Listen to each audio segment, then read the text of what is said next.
What is up everyone, it's Sirdeathvids. In this video, I'm going to show you how to paint undead mummy miniatures. These particular ones are from the board game Heroquest.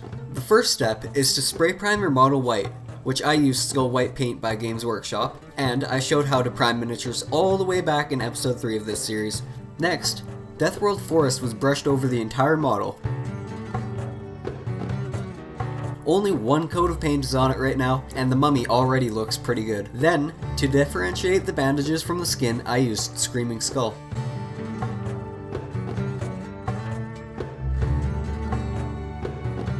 I tried to avoid the skin areas, but I fixed those up later with some more Deathworld Forest.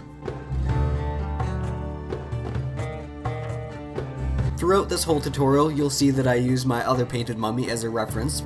Rekrith flesh was then used on the skin areas to make them appear sickly, pale, or rotten.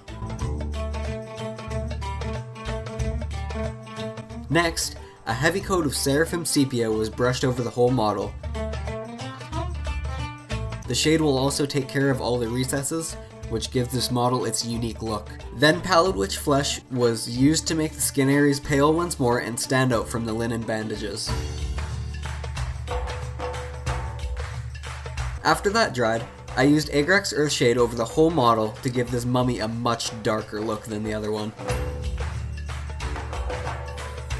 If you wanted to keep the lighter look, then you just apply the shade to the skin areas and just keep it away from the bandages. The eyes needed to stand out, so I used White Scar to make them appear lifeless, but still glowing. I thought that still looked too similar to the other model, so I also put a layer of Temple Guard Blue in the eyes.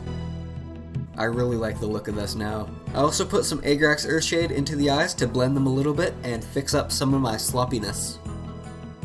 Now let's move on to the base. Since the miniature is a mummy, we can't go wrong with sand. I have two types, coarse sand from Games Workshop and some fine sand from my dugout. But first, we have to find a decoration to go on the base. On the other one, I just used a piece of chopped up sprue as a brick, but now I have the Citadel Skulls box, so I glued down a crushed skull with some plastic glue and moved the skull into position with the back of a paintbrush. Karak stone was brushed over the skull just to give it some color other than grey. Then Agrax Earthshade provided the depth that it needed.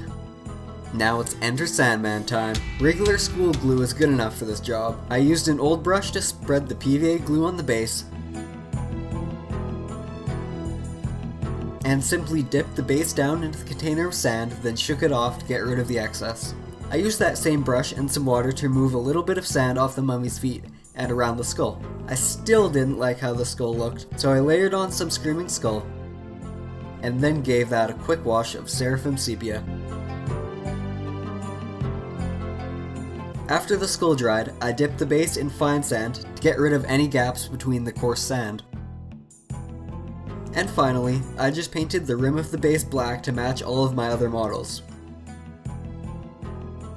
I didn't like the bright look of the sand, so I also used Agrax Earthshade to darken it, which I really love the look of now, and it really contrasts nicely with the darker mummy on top.